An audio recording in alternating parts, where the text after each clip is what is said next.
What is the primary goal of peace education in the Philippines? So, oo nga, dapat i-amend na rin yan na able to read and write lang.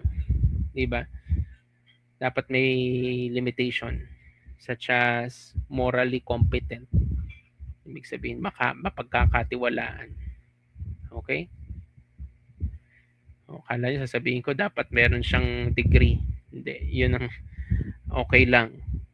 Kahit anong degree na tapos mo. Pero at least man lang sana ay morally competent. Okay, may sagot na agad. Hindi ko pa binabasa. What is the primary goal of peace education in the Philippines? Is it to promote military expansion? Is it to foster understanding, tolerance, and conflict resolution?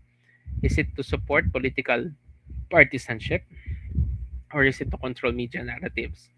So, mukhang pare-parehas naman kayo ng sagot. At tama naman po. That is to make sure that there is tolerance and resolution. To make sure that there will be resolution of conflicts.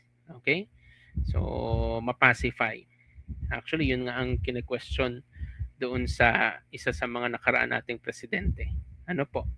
So, instead of having a resolution, okay, to for certain, okay, problems, ayan, so medyo hindi peaceful ang kanyang ginawang resolution.